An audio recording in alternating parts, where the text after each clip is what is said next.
A lot of people probably think that photography is about freezing a moment in time, capturing a special moment, or showing that fleeting but impactful light. But there is a way to make photos depict the movement of elements within the frame. This is commonly used in landscape photography, especially when the subject is some form of body of water. I'm hunting for a waterfall today, so let me teach you a thing or two about long exposure photography so you can take shots like these. Now, I'm not really aware of a definition of what is long enough in photography, because we all know that length doesn't really matter. But basically, I'd count long exposure as a shot that cannot be taken handheld because of motion blur. So it's important to use a tripod. And with the use of a tripod, we can take things slow and steady, just like the growth of this YouTube channel. Please subscribe.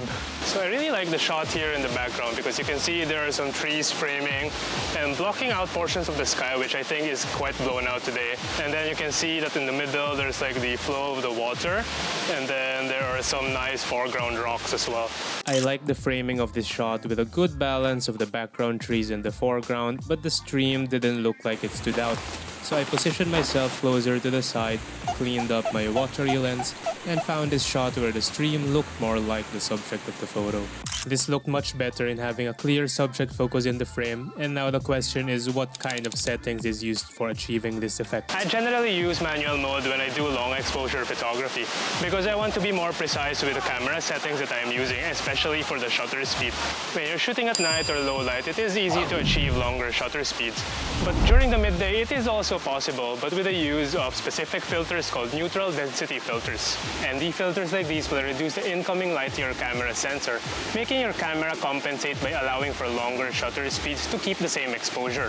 When you're using an ND filter, there are apps like PhotoPills that help you calculate the equivalent settings with and without the filter. But this isn't really that hard to calculate anyway. ND filters are labeled by the number of stops of light it blocks off, where one stop doubles the required shutter speed and 2 stops will require 4 times the shutter speed. So how much reduction of shutter speed do we get from 3 stops? That's right. I tried to scan for more compositions, but was faced with the challenge of putting my ninja balancing skills to the test to find interesting frames within the trees. I don't really share specific camera settings because what I shoot and the light I'm working with will be different from yours. But for long exposure shots, it pays to understand the effects of how slow or long you let your shutter open. Just always remember that your choice of shutter speed will depend on the degree of blur or smoothness you want in your photo. For example, on waves or waterfalls, I think the sweet spot will be about a fraction of a second, like 1/3 or 1/4, so that you can have that smooth motion blur but still retain some fine details in the flows. But of course, there are use cases for longer shutter speeds in the minutes, just like in minimalist photography where you want to smoothen out the texture of the sky and bodies of water. So on this side of the stream, there are a lot more rocks where I can work around the composition. So let's find ourselves a shot. So there's like a really huge stream of water over here, which is quite amazing to be honest. But I really have to be really close to the water, so I guess I'm going home with soggy socks and wet shoes today.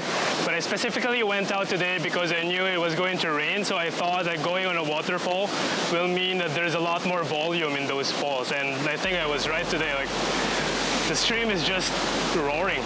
After taking this shot of the big stream with stormy clouds at the background and the interesting rock formations around, there was sudden downpour and I was starting to get wet.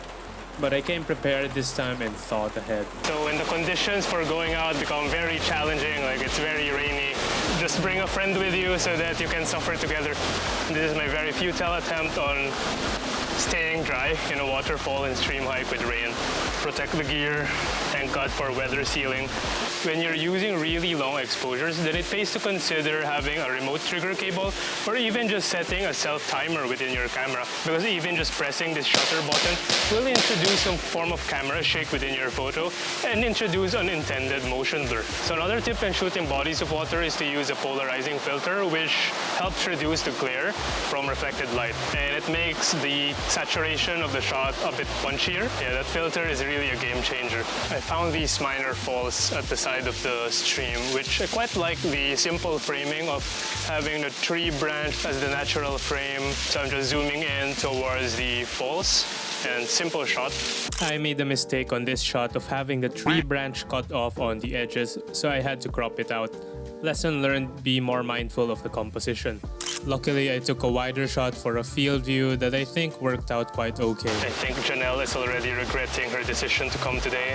I think it's about time to end the video, but if you're wondering how I get the exposure right, click on this video where I explain to you the tools and techniques that you can use to make sure you get it right. So I'll see you there. Thanks for watching.